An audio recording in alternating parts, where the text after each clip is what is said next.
The Interpol, and for clarification, there is no extradition. I know, I've been reading some of the comments on Facebook, and there's some people in the impression that an extradition was requested, and that's not a fact.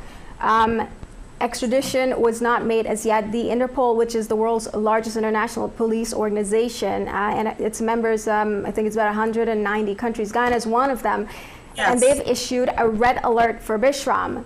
My understanding is that once Bisram is arrested, then they have to provide him with sufficient evidence that he is indeed wanted for murder. Only then can the extradition process begin. Is that your understanding as well? Yes, that is basically my understanding as well. The police, they have sufficient evidence actually, and Bisram has been charged for murder here in Guyana in absentia.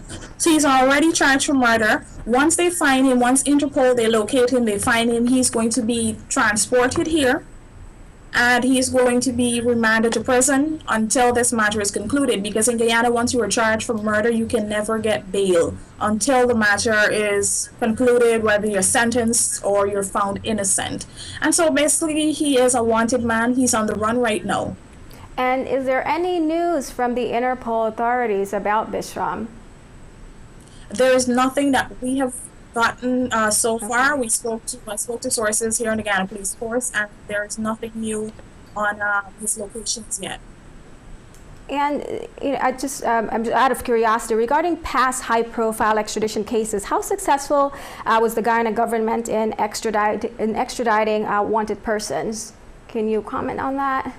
I would say the Guyana Police Force has been fairly successful, providing that they have enough evidence. And the thing about this case is that Bisram, he was implicated. We have 2 persons who confessed and implicated 4 other persons. They were arrested and they were charged for murder. So that's very successful. Bisram was implicated as the mastermind, and Guyana obviously had to provide enough evidence for Interpol to put him on their wanted list.